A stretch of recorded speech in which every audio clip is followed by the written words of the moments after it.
ಸರ್ಕಾರಿ ಪ್ರೌಢಶಾಲೆಯಲ್ಲಿ ಓದ್ತಿರುವಂತ ಎಷ್ಟು ಜನ ಮಕ್ಕಳಿಗೆ ಇವತ್ತು ಡಾಕ್ಟರ್ ಆಗೋ ಅಥವಾ ಇಂಜಿನಿಯರ್ ಆಗೋದಕ್ಕೆ ಅವಕಾಶಗಳಿದೆ. ಜಾತಿ ಅನ್ನೋದನ್ನು ಸಹ ಭ್ರಷ್ಟಾಚಾರಕ್ಕೆ ಒಂದು ಕಾರಣ ಆಗೋಗಿದೆ. ಈಗ ಯಾವನೋ ಒಬ್ಬ ಅಯೋಗ್ಯ ಭ್ರಷ್ಟಾಚಾರ ಮಾಡಿ ಜೈಲ್ಗೆ ಹೋಗಿ ಬಂದವನಿಗೂ ಆ ಜಾತಿಯ ಮುಖಂಡಗಳು, ಆ ಜಾತಿ ಮಠಾಧೀಶ ಎಲ್ಲ ಹೋಗಿ ಹಾರ ಹಾಕಿ ಇವನೇ ಇಂದ್ರಚಂದ್ರ ಅಂತ ಹೊಗಳಿ ಅವನು ಮಾಡಿರುವ ಅಕ್ರಮಗಳಿಗೆ ಒಂದು ರೀತಿಯಲ್ಲಿ ಮಾನ್ಯತೆ ಕೊಡಿಸುವಂತಹ ಹಲ್ಕಾ ಕೆಲಸವನ್ನ ನಮ್ಮಲ್ಲಿಯ ಸ್ವಾಮೀಜಿಗಳು, ಮಠಾಧೀಶರು ಅಂದ್ಕೊಳ್ಳಿರುವಂತ ಕೇಡಿಗರು ಮಾಡ್ತಾ ಇದ್ದಾರೆ. ಈಗ ಸಕ್ರಿಯ KRS ಪಕ್ಷದಲ್ಲಿ ಸಕ್ರಿಯರಾಗಿರೋದ್ರಿಂದ ಹಿಂದೆ ನೀವು ಕಾಲೇಜ್ ದಿನಗಳಲ್ಲಿ ಏನಾದ್ರು ನೀವು ಯಾವ್ದಾದ್ರು ಸಂಘಟನೆ ಅಥವಾ ಯಾವ್ದಾದ್ರು ರಾಜಕೀಯ ಸಂಸ್ಥೆಗಳಲ್ಲಿ ಏನಾದ್ರು ಭಾಗವಹಿಸಿದ್ರ ಸರ್ ನೀವು? ಇಲ್ಲ, ನಾನು ಕಾಲೇಜಲ್ಲಿ ಓದ್ತಿರುವಾಗ ಸಿಕ್ಕಾಪಟ್ಟೆ ಪುಸ್ತಕಗಳನ್ನ, ಸಾಹಿತ್ಯವನ್ನ, ಲಂಕೇಶ್ ಪತ್ರಿಕೆ, ಹೀಗೆ ಪ್ರಸಕ್ತ ರಾಜಕೀಯ ವಿದ್ಯಮಾನಗಳ ಬಗ್ಗೆ ಬರ್ತಿದ್ದಂತಹ ವಾರಪತ್ರಿಕೆಗಳನ್ನ ಬಹಳ ಓದ್ತಾ ಇದ್ದೆ. ಆಮ್ ಆದ್ಮಿ ಪಾರ್ಟಿ ಇದ್ದಿದ್ರೆ ಈಗ ಆಮ್ ಆದ್ಮಿ ಪಾರ್ಟಿ ತುಂಬಾ ಕರ್ನಾಟಕದಲ್ಲಿ ತುಂಬಾ ಸ್ಥಾನಗಳು ಬರ್ತಿತ್ತು ಅಂತ ಜನಗಳು ಹೇಳ್ತಾರೆ, ಅದಕ್ಕೆ ನೀವೇನು ಹೇಳ್ತೀರಾ? ನಾನು ಆಮ್ ಆದ್ಮಿ ಪಾರ್ಟಿಯನ್ನ ಸೇರಿದ್ದು 2014 ಫೆಬ್ರವರಿಲಿ ಅನ್ಸುತ್ತೆ. ಅಷ್ಟೊತ್ತಿಗೆ ಆಮ್ ಆದ್ಮಿ ಪಾರ್ಟಿ ಸ್ಥಾಪನೆ ಆಗಿತ್ತು. ದೆಹಲಿಯಲ್ಲಿ ಆಡಳಿತದಲ್ಲೂ ಮೊದಲ ಸಲ ಅವ್ರು 29 ಸೀಟನ್ನು ಗೆದ್ದು ಅಧಿಕಾರಕ್ಕೂ ಮುಖ್ಯಮಂತ್ರಿನೂ ಆಗಿದ್ರು ಅರವಿಂದ್ ಕೇಜ್ರಿವಾಲ್. ಭ್ರಷ್ಟರ ಬೇಟೆ KRS ನ ಮೇನ್ ಮೋಟೋ ಅಂತ ಹೇಳ್ಬೋದಾ? ಇವತ್ತಿನ ಸಂದರ್ಭದಲ್ಲಿ ನಾವು ಹಲವಾರು ವಿಚಾರಗಳನ್ನ ಮಾತನಾಡ್ತಾ ಇದ್ರು ನಾವು ಭ್ರಷ್ಟಾಚಾರದ ವಿರುದ್ಧ ಮಾಡ್ತಿರುವಂತಹ ಹೋರಾಟಗಳೇ ಜನರಿಗೆ ಹೆಚ್ಚು ಎದ್ದು ಕಾಣಿಸ್ತಿರುವಂತ. ಯಾಕಂದ್ರೆ ವಿಶೇಷವಾಗಿ ಸಾಮಾಜಿಕ ಮಾಧ್ಯಮಗಳು, ಸೋಷಿಯಲ್ ಮೀಡಿಯಾದಿಂದ ಎಷ್ಟೋ ಸಂದರ್ಭಗಳಲ್ಲಿ ನಮ್ಮ ಹೋರಾಟದ ಸಂದರ್ಭಗಳಲ್ಲಿ ನಮಗೆ ರಕ್ಷಣೆ ಕೊಟ್ಟಿರೋದೇ ಈ ಸಾಮಾಜಿಕ ಮಾಧ್ಯಮಗಳ ಲೈವ್.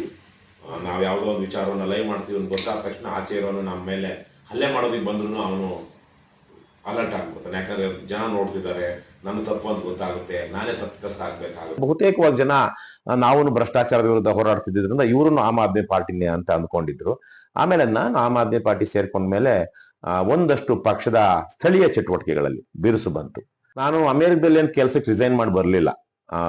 ಭಾರತಕ್ಕೆ ಅದೇ ಕೆಲಸನ ಅಲ್ಲಿನ ಯಾವ ಕಂಪ್ನಿ ಕೆಲಸ ಮಾಡ್ತಿದ್ನೋ ಅದೇ ಕಂಪ್ನಿಗೆ ಇಲ್ಲಿಂದನೇ ಕೆಲಸ ಮಾಡೋಣ ಅಂತೇಳಿ ಬಂದಿದ್ದು. ಅಲ್ಲಿ ಆ ಕೆಲಸ ಇಲ್ಲದೆ ಇದ್ರು ನಾನು ರಿಸೈನ್ ಮಾಡಿ ಬರ್ತಾ ಇದ್ದೆ.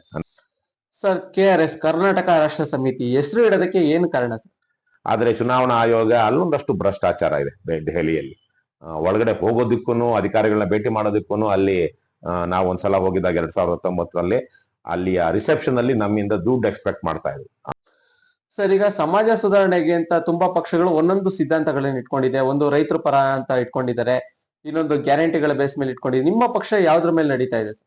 ಇವತ್ತು ನಮ್ಮ ರಾಜ್ಯದಲ್ಲಿ ಸಾಮಾಜಿಕ ನ್ಯಾಯಕ್ಕೆ, ಅಂದ್ರೆ ಎಲ್ಲಾ ವರ್ಗದ ಜನರು ಕಷ್ಟಪಟ್ಟು ದುಡಿಯುವಂತವರು ಮೇಲೆ ಬರೋದಿಕ್ಕೆ ಸಾಧ್ಯ, ಒಳ್ಳೆಯ ಗೌರವ ಘನತೆಯಿಂದ ಬದುಕೋದಿಕ್ಕೆ ಸಾಧ್ಯ ಅನ್ನುವಂತಹ ಏನು ವ್ಯವಸ್ಥೆ ಆಗ್ಬೇಕೋ, ಮತ್ತೆ ಎಲ್ಲಾ ಜನವರ್ಗದವರೆಗೂ ಅವಕಾಶಗಳು ಸಿಗಬೇಕು. ಅಮೆರಿಕದಲ್ಲಿ ತಳಹಂತದಲ್ಲಿ ಲಂಚ ಇಲ್ಲವೇ ಇಲ್ಲ.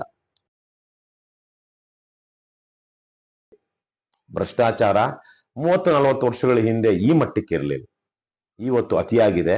ಮುಂದಿನ ದಿನಗಳಲ್ಲಿ ಇದು ಮೇಲಕ್ಕೆ ಎಷ್ಟು ಮೇಲಕ್ಕೆ ಹೋಗ್ಬೋದು, ಗೌರಿಶಂಕರ ಶಿಖರದ ತನಕ ಹೋಗಿದೆ.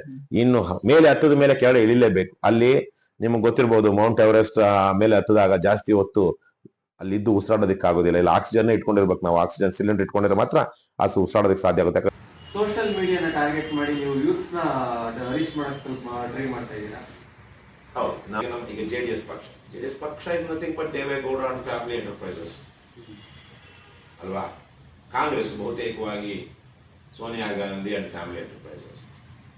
ಇದು ಯಾವುದು RJD, ಲಾಲು ಯಾದವ್, ಅಖಿಲೇಶ್ ಸಮಾಜವಾದಿ ಪಾರ್ಟಿ, ಯಾವುದು ಈಗ YSRP ಜಗನ್ಮೋಹನ್ ರೆಡ್ಡಿದು, Telugu Desam Chandrababu Naidu and family enterprises ರೀತಿಯಲ್ಲಿ. ಆದ್ರೆ ನಾವು ಪ್ರತಿ ತಿಂಗಳು ಜನರಿಗೆ ಲೆಕ್ಕ ಕೊಡ್ತಾ ಇದ್ವಿ.